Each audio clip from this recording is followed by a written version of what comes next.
দাসী ওই লোকটি আমাকে ধুত্রা ফুল বলে গালি দিয়েছে।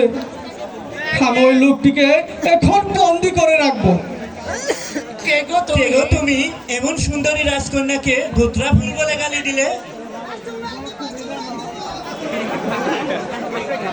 এমন সুন্দরী কন্যাকে সুন্দরী কন্যার স্বামী হতে পারলে তোমার কি সৌভাগ্য। আর এই সুন্দরীকে বিবাহ করতে পারলে তুমি এই দেশের বাদশা হতে পারবে।